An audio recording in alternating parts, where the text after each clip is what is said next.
What's going on, guys? Welcome back into the channel. Today we're going to be doing an update video for the London Bulldogs of the Relocation Football League, so make sure you guys stay tuned for all the good information that we're going to hold in today's video.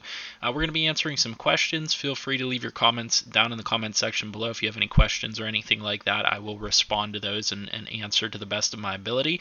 And let's go ahead and just jump into basically a recap of the season, some questions that people had about the team, and our plans moving forward.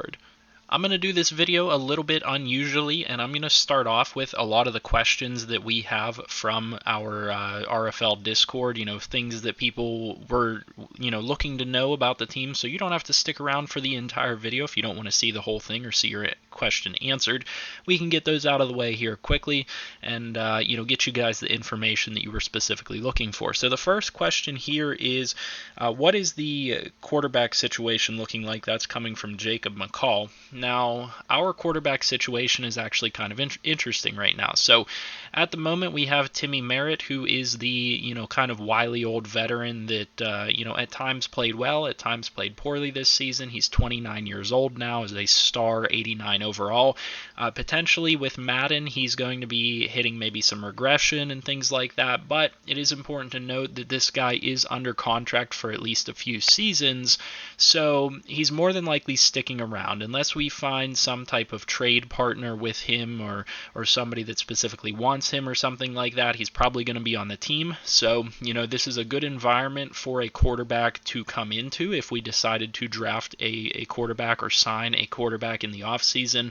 It's a good environment for them to come into because there are quarterbacks around them that mean that they don't necessarily have to get thrown into the fire right away. Now, that doesn't mean that if we drafted a quarterback in, say, the first round, that quarterback's not going to jump in and play right away. There's still the potential for that, but having this nice veteran presence around can help, the quarterback room. And then we obviously have Dre Lawson, who got injured during the season, so he's 24 years old now. He's a 67 overall at this point in the season, at the end of the season here, so he has some room to grow, but as a 24-year-old, not a ton of room to grow or anything like that. There is the potential he could start for us next season as well because he played really well whenever he was in the games. And then we added Tyler Miller from the practice squad. He is also a 67 overall. He's 21 years old, so there's a lot of room for him to grow as well. Now, we saw some positives out of him. We obviously didn't get to see extended playing time from him, but we do have an interesting quarterback room right now. And what I will say is that, we aren't opposed to adding a quarterback in the offseason to add more competition to this because we've seen the positives and the negatives out of the guys that we have here, and obviously we're looking towards the future to make this team a long-term competitor. Along those same lines, the second question here comes from Marcus Ramos, and that is any key personnel that we're looking for in the draft and why those prospects. Now, there are various different players that we are looking for in this draft, but we've identified various different positions that are needs for us. Obviously, we've already talked about the inconsistent quarterback play. I think most offensive positions are pretty much filled for us. We could maybe add a wide receiver. We could potentially add an offensive lineman. That's just going to depend on whether we're in a position to just take best value at a certain pick or maybe just take depth later on in the draft. And in addition to that, we've identified a lot of defensive positions that need work. We need help across the defensive line. We need pass rush.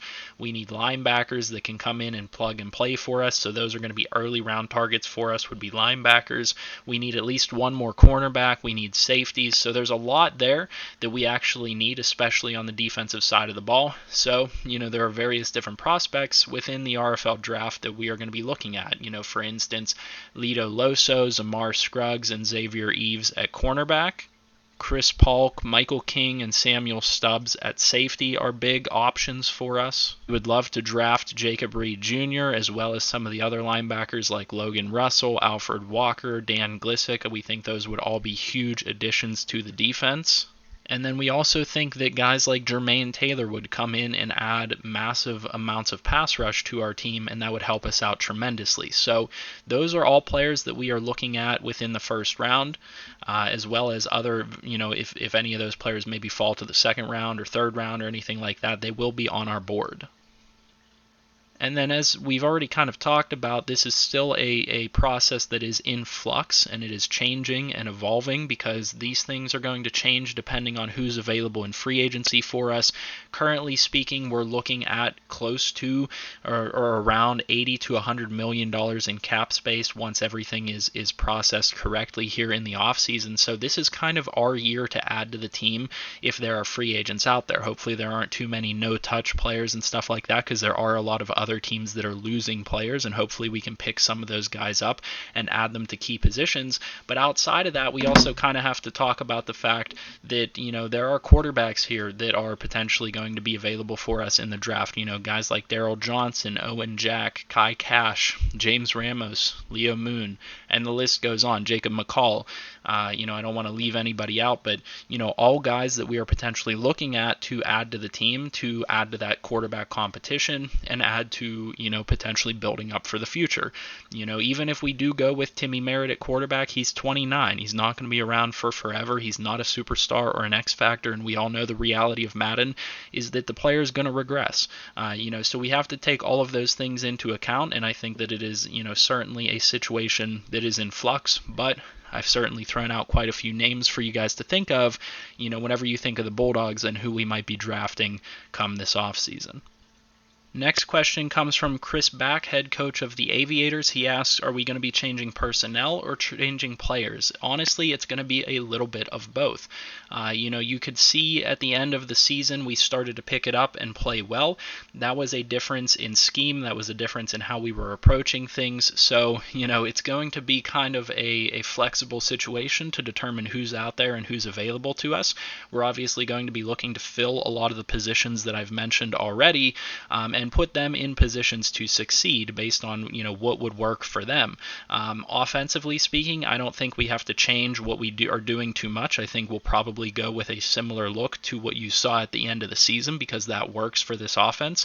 More of a run-heavy look with the quarterback just in a supporting role, in a game manager role, though that could change whenever the next game comes out and Madden 22 potentially changes the way that these players play. In the past, you had to have a great quarterback and you had to be a passing team to have success, and this year that wasn't the case. Even the best quarterbacks were throwing 20 interceptions and things like that. So things have changed within the RFL, things have changed within Madden, so we'll see how those things play out moving forward. But we are generally speaking a team that tries to put together the best team and then select a scheme, a playbook, and everything, and the way we approach things, we build it around the players. We try to put the players in a position to succeed. We aren't necessarily looking to fit a square peg into a round hole, as I like to say. We aren't necessarily looking to say we want to run this specific type of playbook, this specific type of scheme, and the players have to fit into it. We aren't that type of team. The next question comes from Richard Grooms, and he asks, is there anything about my team that makes me really excited for the future? There are various different things about this team that you will see on the screen here right now that make me very, very excited for the future. Some of the top prospects that we've gotten and added to this team, guys that are bursting onto the scene right now, like Matt Wheaton and Vic Cage, adding a lot of ability to this team, a lot of flash to the team, as well as young offensive linemen kind of across the board here.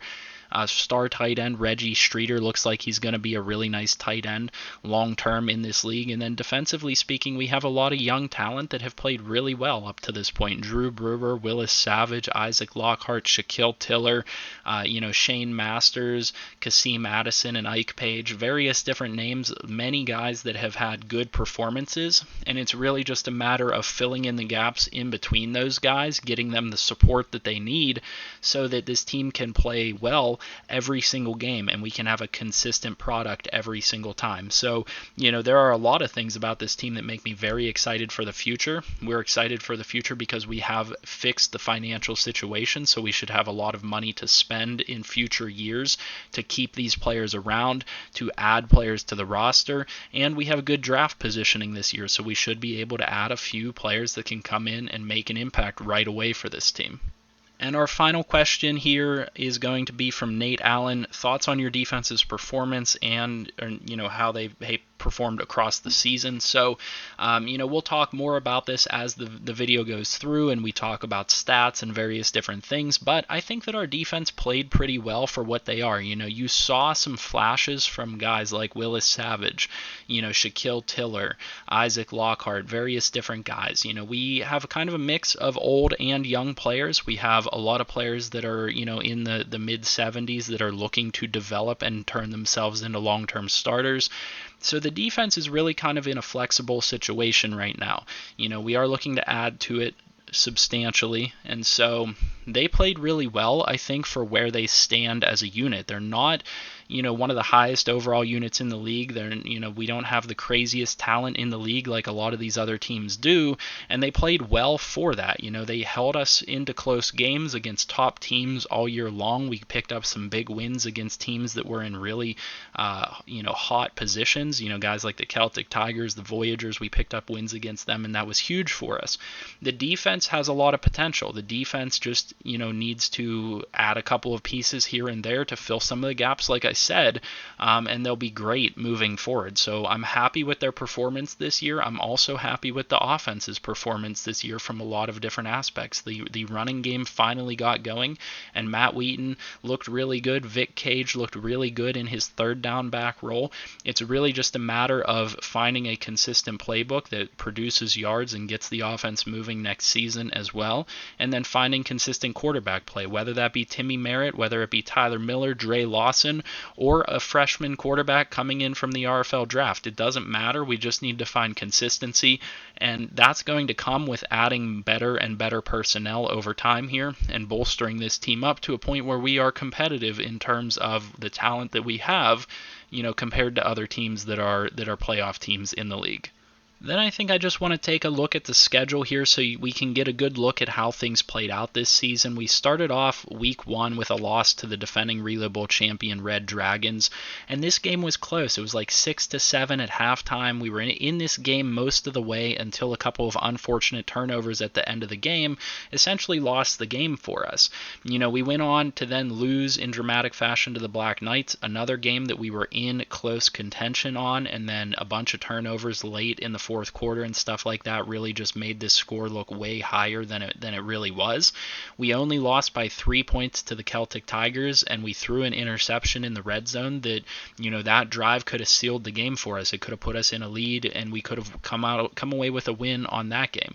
We did pick up a win against the Voyagers in Dre Lawson's first RFL action, 36-18. They were undefeated at that point, so that was a big pickup for us. We then lost 17-27 to the Riverhogs in a game where we just didn't look very good. The offense didn't move the ball very much, but another close one. You guys can see that we were in close games and we hung around most of the season with these teams and just weren't able to come out on top. The Bulls defeated us 31-43, and then we lost 27-28 to the Pioneers in a 1-point game. We went on to lose to the Miners 21-41. This one we weren't really in the game much at all, but then the next week we were in the game against the Sentinels 17-22.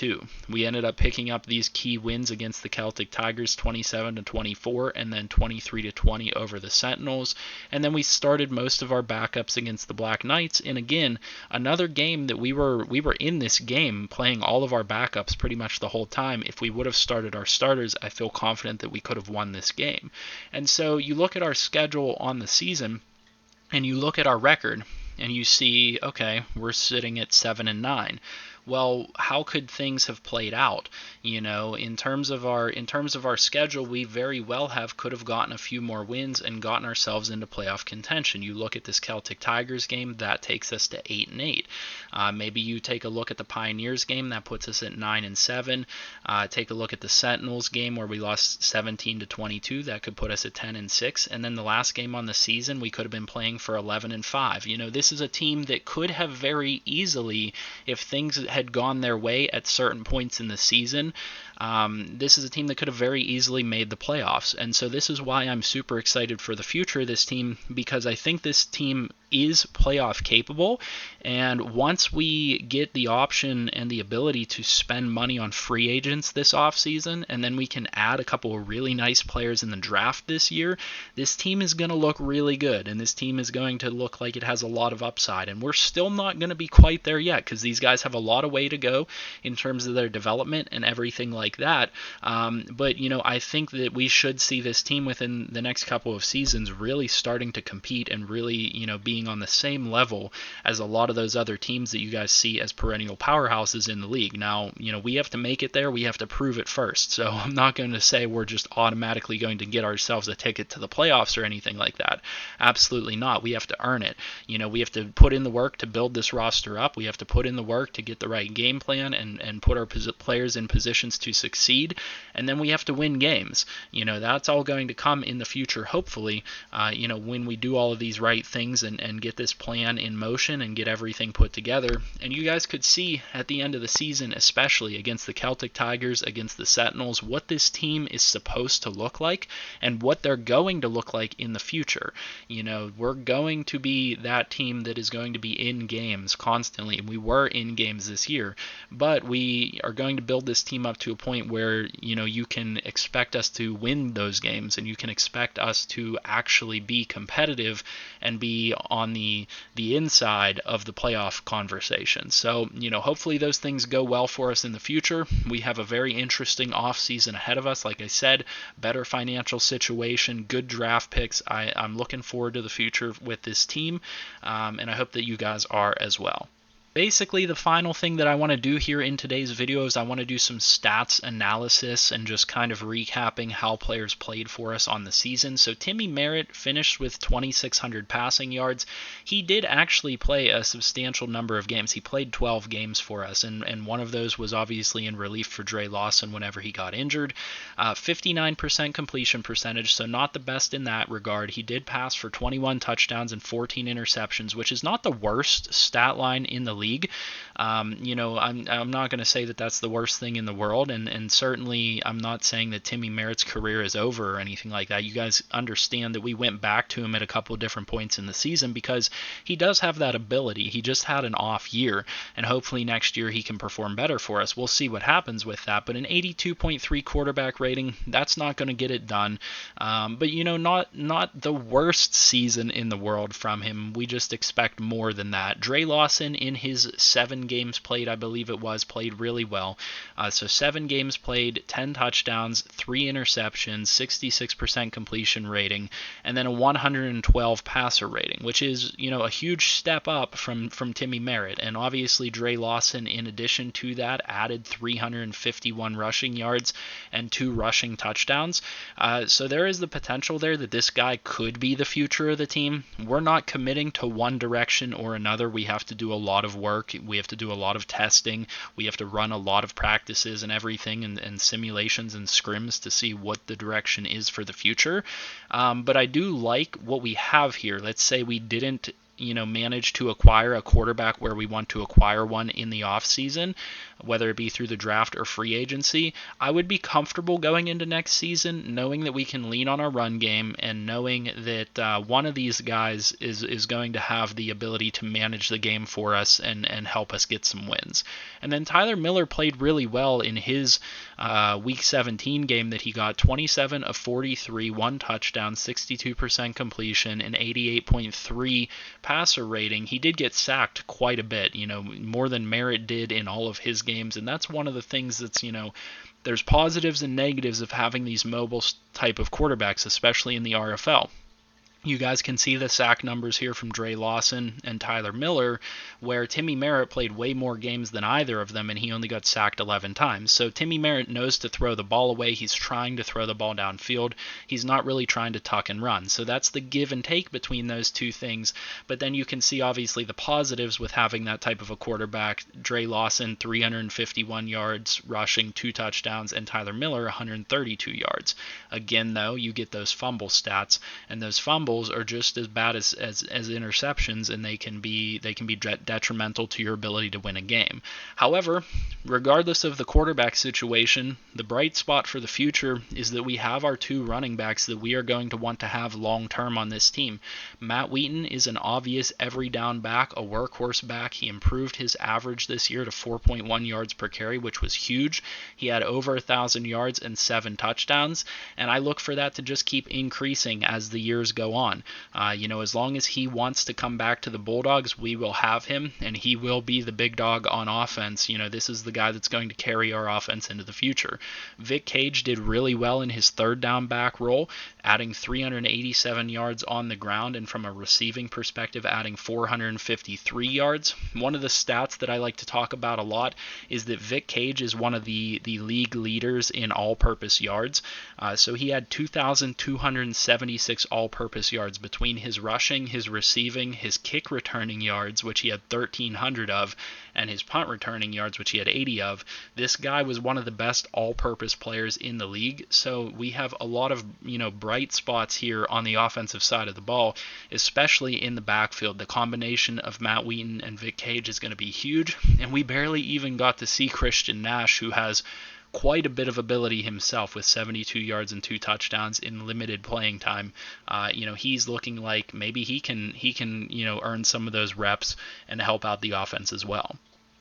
From a receiving perspective, Stanley Whitehead, the best Bulldog on the team, the best player on the team, no even debates about it, had 1,017 yards and 8 touchdowns. He did not disappoint. He played really well for us this season. Anthony Connell, like I said at the beginning of the year, I wanted you guys all to know his name. He had almost 700 yards and 4 touchdowns for us. Again, this is a guy that's 6'4". He's super young. He has a lot of room to develop. He's only 23 years old. He's got really good athleticism. He's got really good stats in most of his categories. This guy is going to be good for us in the future, and he showed it this year with almost 700 yards and taking over pretty much that number 2 receiving role. Saul Leckie was admirable with his 652 yards, and considering the fact that we really didn't have that much of a pass game going on, these are all respectable stats from these receivers. So 652 yards, 8 touchdowns, that's a really good job getting those 8 touchdowns. That was crucial for us. And then you guys can see we had nice contributions from Reggie Streeter with 400 yards as a rookie and 2 touchdowns. Ben Hartman, the veteran tight end, 373 yards and 4 touchdowns. And so our tight end room is looking really good for the future, and our wide receiver room is as well. I think that there's not a whole lot that needs to be done on the offensive side of the ball. Obviously, we're not going to just completely neglect the offensive side of the ball. We are still potentially looking for depth receivers, depth offensive linemen, potentially a quarterback to compete. But you guys can see that we had really good performances out of a lot of these guys. The offensive line played really well. One thing that I will say is that we brought in Crosby Edens during the offseason to try to compete as a backup and things like that. And he was the one that really got embarrassed in that last game against the Black Knights. He allowed 7 sacks. I don't know if those were all in that game, but they probably were. He has some pass blocking ability, but going against one of the top pass rushers in the league, that's not going to bode well for him, so that's kind of what ended up happening in that game. But I do think that he has a bright future in front of him as only a 23-year-old, 73 overall. I think that he has what it takes to be a veteran backup in this league and maybe even a starter somewhere. Obviously, he's not going to be elite or anything like that, but for the most part, these guys played really well on the offensive line. Bright spots like Jason McBride, the right tackle, only allowing 3 sacks on the entire season. Really, really nice job from guys like that. And then the left guard, the superstar that we picked up during the season, Damian Hickman, played really well in his opportunities coming in as a rookie player. From the defensive side of the ball, we have a lot of players to highlight here, but I'm going to try to pick out the brightest spots. Shane Masters continues on his way of developing into an elite linebacker, 131 tackles, 7 tackles for loss. Not a whole lot to add in terms of the stat sheet other than that. He did have quite a few pass deflections with 8. So he did pretty well. Shane Masters is going to be kind of the captain of this defense or the veteran linebacker presence. We do want to add a couple of linebackers around him because you guys can see outside of Shane Masters, there's nobody on this list in the linebacking core that really helped him out too much. You have to go all the way down here to Ronnie Santiago to get to somebody that helped in terms of tackles. So our linebacking core needs some help, or they need some development, but Shane Masters is a bright spot there. And then I also want to highlight Ike Page, who I talked about bringing in and starting and turning into our starting strong safety. A lot of people maybe were confused by that move or questioned that move, but the young guy had 101 tackles, 5 tackles for loss. He had an interception on the season. 5 pass deflections. This guy's really good, and he's going to be good for a long time. This is a guy that's still only 22 years old and a 76 overall. He's got quite a ways to go in terms of development and stuff like that. But again, this is going to be a player that's just going to continue to shine whenever we fill in the gaps around him. And so you guys can expect to see a lot out of Shane Masters and Ike Page in the future. And then we had guys like Isaac Lockhart and Shaquille Tiller who kind of really burst onto the scene for us at cornerback. Isaac Lockhart had a lot of tackles. Shaquille Tiller had 69 tackles. Now, tackles, not always the best thing to see from cornerbacks. That means that they're passing the ball. But there weren't a lot of times that you saw Isaac Lockhart or Shaquille Tiller getting burnt or anything like that. Isaac Lockhart is up to an 84 overall, which is huge. Shaquille Tiller is up to an 82 overall as a superstar. So great performances out of them. And then you saw the 3 interceptions out of Shaquille Tiller, which was also really nice.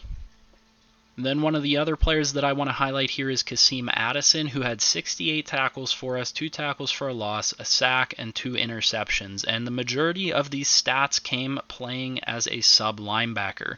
Now, he interchanged with Ike Page from time to time, playing strong safety and sub linebacker, but this is a guy that did not get a massive amount of playing time, and in the playing time that he got, he played really well. 68 tackles is huge. Couple of interceptions, and a lot of those interceptions, both of those interceptions, I think, helped us win games. At least one of them, I think one of them came in one of those wins. So, this guy played well. We're looking to potentially transition him to linebacker. We haven't gotten the approval for that yet, but I think we made it clear this year with him playing sub linebacker and being pretty good at it, that, this is a guy that should be playing linebacker. He's 6'3", 204, so he kind of has the size to play linebacker. He's a little light, but he's kind of fits the bill for a linebacker because of his speed being 85 and stuff like that. He's more of a linebacker type of a player, and he played pretty well in that position this year. So that was a really nice performance that I wanted to highlight there. 2 forced fumbles as well, which is pretty big. And this guy is definitely finding a spot on this defense. And I think that maybe because we have that need at linebacker, he could help fill that void. And then in terms of final players that I want to highlight on the defensive side of the ball, I want to highlight Willis Savage, who burst onto the scene this year with 9 sacks. He did have 47 tackles and 12 tackles for loss as an edge rusher, which is huge. I mean, you consider the kind of disappointing season out of Drew Brewer with the injury and the lack of sacks. We really got to look at who filled it in the void and who stepped up in his place, and that would be Willis Savage.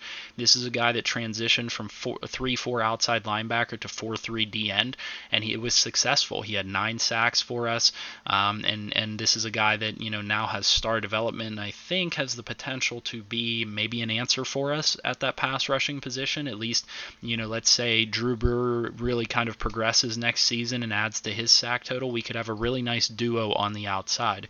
Sherman Fluker, the final player that I want to commend here, this guy is old. I mean, he's one of the biggest veterans in the league, 34 years old. He, I believe, previously had the sack record at one point in time. He added 7.5 sacks for us this year, and he did not play a full season. He came in and played 13 games, and I don't think all 13 of those games were for us, and I think all 7.5 of the sacks were for us. So this is a guy that kind of came in whenever Drew Brewer got injured, and he really helped us out. He got 7.5 sacks, so really nice performances out of them. Obviously, we would like to get somebody into the double digits in sacks, but that will come in time as we add players and continue to develop what we have here. The final player that I want to highlight in terms of everything is kicker punter Chandler Overton. So we were struggling with Graham McLeod this year. He was missing some kicks that I thought were unacceptable. Chandler Overton transitioned to kicker to see if he could do that job successfully. He did have an 80% field goal percentage. He did miss a couple of longer kicks, which isn't the end of the world, but this is a guy that can both kick and punt. We will be looking to potentially answer that position within the draft or the offseason. I think what we want to do is have Chandler Overton stay at punter, and then we can maybe sign or draft a kicker. But that's just kind of flexible. That's up in the air, in terms of what we could do there. But Chandler Overton, kind of like a silent star on this team, to be honest with you guys. This is somebody that has gotten a lot of coffin corner punts and set us up for safeties and stuff like that. I've talked about this guy a lot.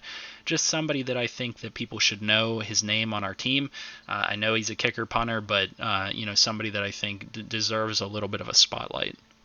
And you know what? That's pretty much what I want to say today. I'm going to maybe talk a little bit about where we're going here in the off season. You guys can see we have and keep in mind whenever I go through this, these pick numbers are not correct because of the way the RFL is split into two files. We're actually sitting with like pick 3 roughly, pick 3 or pick 4, because we're tied with the Condors of the NRC file. But we have our first round pick, which is like pick 3 or 4, like I said. Then we have a second round pick. We have 2 third round picks, a fourth. We have 2 fifths, a 6th, and a 7th. So we have a lot of draft capital this year. We are potentially looking to package some of these picks, maybe an older player or something like that, in order to move up for an extra second round pick or third round pick, whatever it might be. Our offseason is not going to be as flashy in terms of trades, I would think, as it was last season. Obviously, getting those 2 extra first round picks was huge, but I don't think it's going to be quite as flashy as that this season, so keep that in mind. We are going to pretty much stand pat with a lot of what we have. And then, like I said, we have a lot of money this offseason, so we're going to be trying to add players to the team. Like I said, I just want to kind of refresh you and let you guys know we're looking at potentially quarterback, and then, as primary positions that we want to draft, we're looking at defense, we're looking at linebackers, cornerbacks, safeties, and pass rushers.